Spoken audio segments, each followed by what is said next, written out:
Charlas de Madera. Mi nombre es Paulina Salazar y bueno, en esta emisión vamos a hablar sobre bosques de conservación. En el capítulo pasado hablábamos sobre la importancia de la madera y el por qué este recurso es tan relevante y tan importante en nuestro día a día. Parte del enfoque que estuvimos planteando la vez pasada estaba relacionado con la nobleza del recurso. El día de hoy vamos a conversar un poco más a detalle sobre el origen del recurso. Entonces, la mejor forma de obtener el recurso maderable, que ya sabemos que es necesario, que ya sabemos que es sumamente nutrido porque nos sirve para un montón de cosas, nos dura muchísimo, tiene muchísimas propiedades, es el tema del origen, de dónde viene. Y es aquí donde viene una serie de debates porque nosotros nos enfrentamos con eso día a día, que nos dicen, es que se están acabando los bosques, es que no, madera no, porque pobres arbolitos, y tienen razón. En efecto, cualquier recurso, como lo vimos la vez pasada, es sujeto a explotación. Es por eso que traer los materiales y obtenerlos de forma limpia siempre va a ser prioritario. Ahora, ¿qué es esta forma limpia? Porque es muy bonito hablar, es muy bonito decir, ay, sí, viene de un lugar, de un origen sano, de un origen limpio. Pero, ¿qué es un origen limpio? Un origen limpio de entrada es, como lo dice, un bosque de conservación. Un bosque de conservación es una concesión, digamos, si es que está concesionada, pero generalmente lo están, son áreas que normalmente son hectáreas, en donde están reguladas por distintos organismos, tanto nacionales e internacionales. ¿Por qué tiene que ser regulada por organismos tanto locales como internacionales? Porque de esa forma te garantizas que no se preste tanto a un tema de corrupción, como sabemos que sucede en muchos países, especialmente en Latinoamérica. Entonces, un bosque de conservación es aquel espacio que está regulado. Ahora, ¿cómo lo regulan?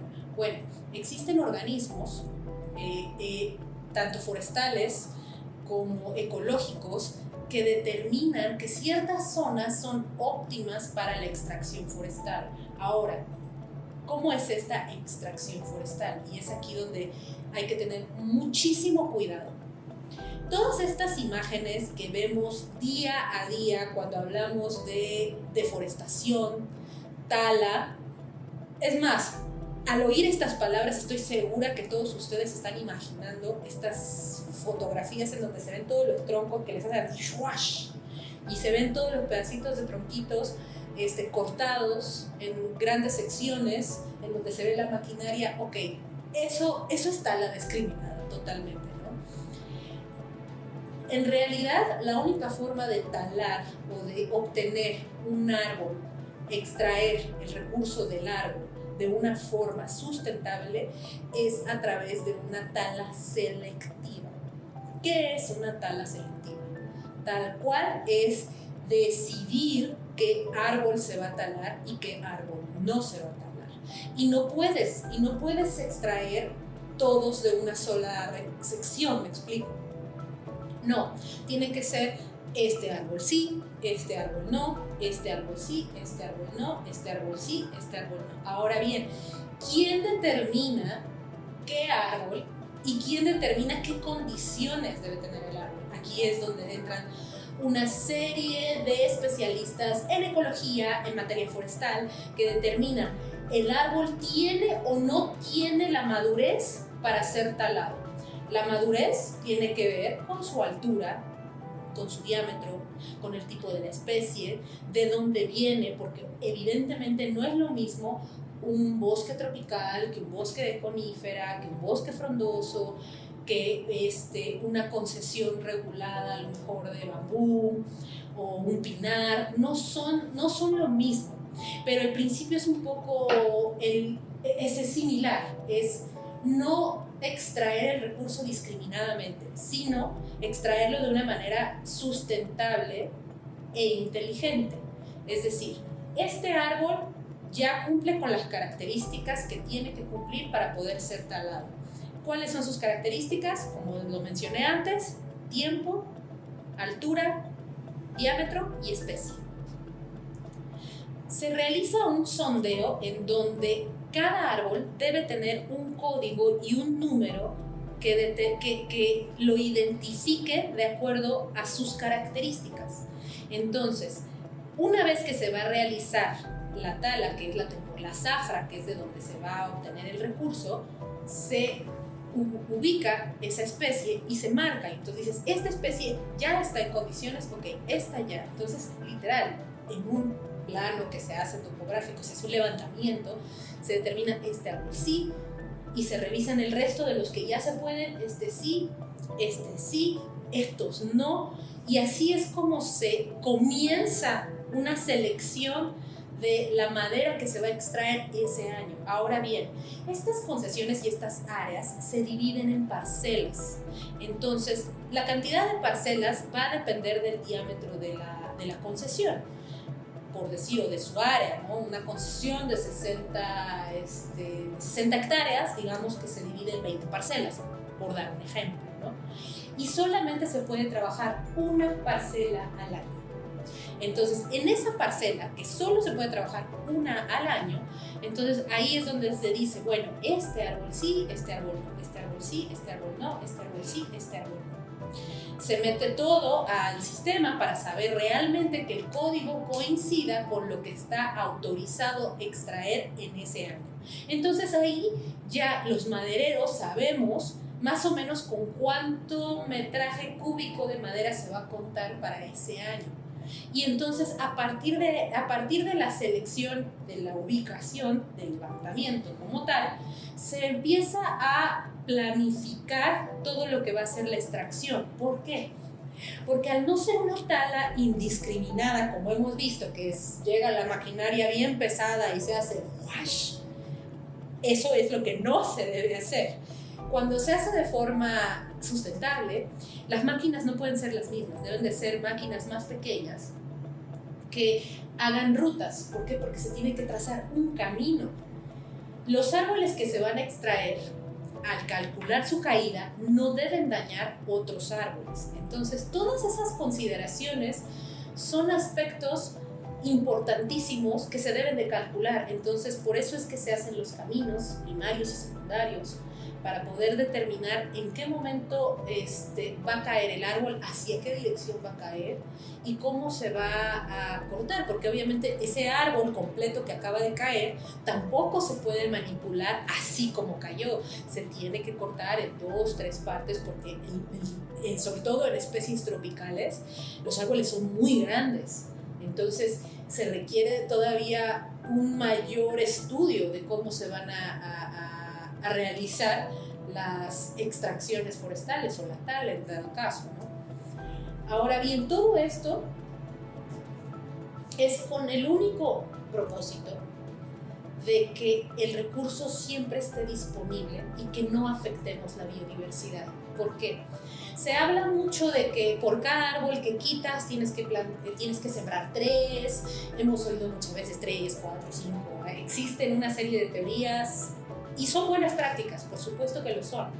La realidad es que en algunas concesiones, si seamos realistas en términos de materia forestal, la naturaleza es muy sabia.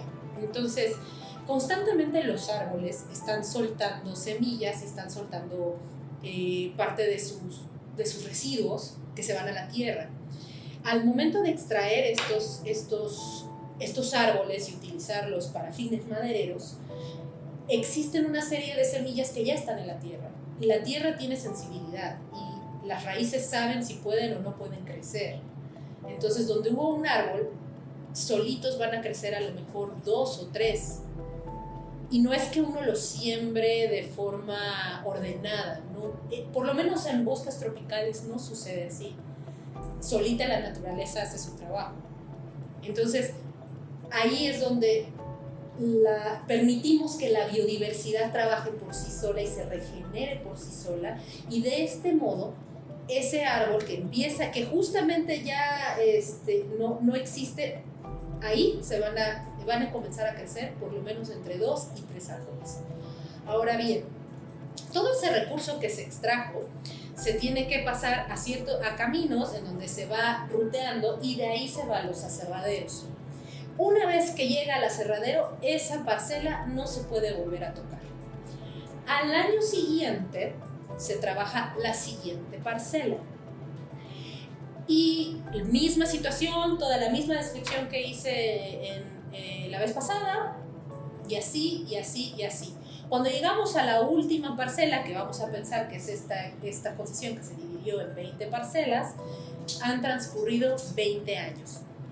Cuando regresamos a aquella primera parcela que se trabajó, vamos a encontrar en donde había el árbol que sacamos 20 años atrás, hay 2, 3 árboles jóvenes. Esos árboles aún no se pueden tocar.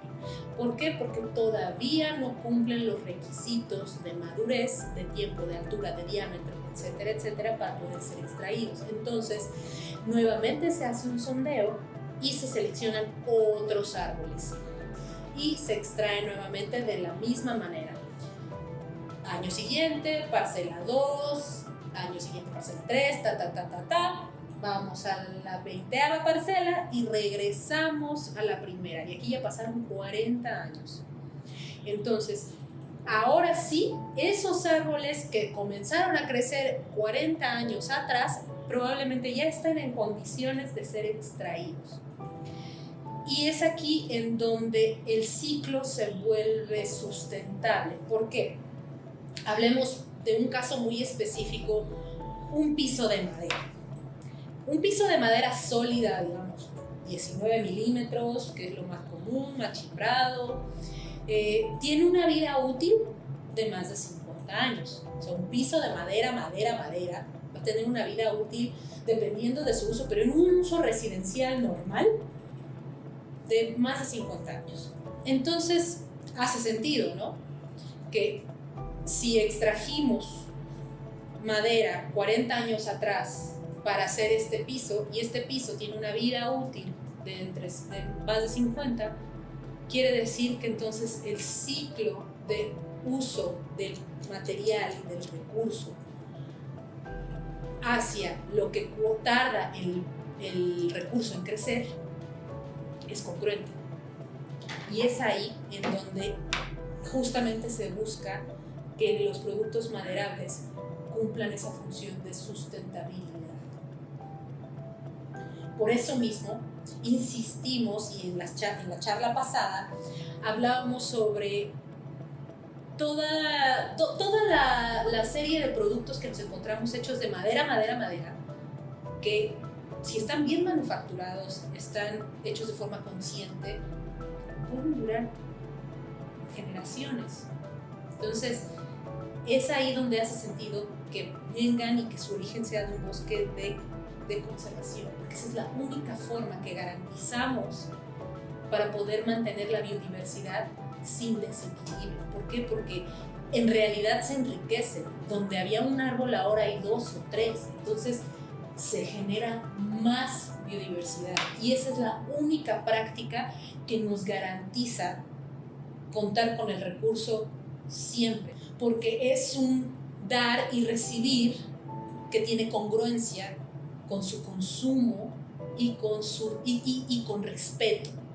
Entonces, hablando de certificaciones, la FSC es la que casi todo el mundo conoce, que es la que regula que el origen o la extracción de los recursos que se obtienen de árboles como madera, papel, etcétera, etcétera, etcétera, vengan de lugares limpios o sean de bosques de conservación.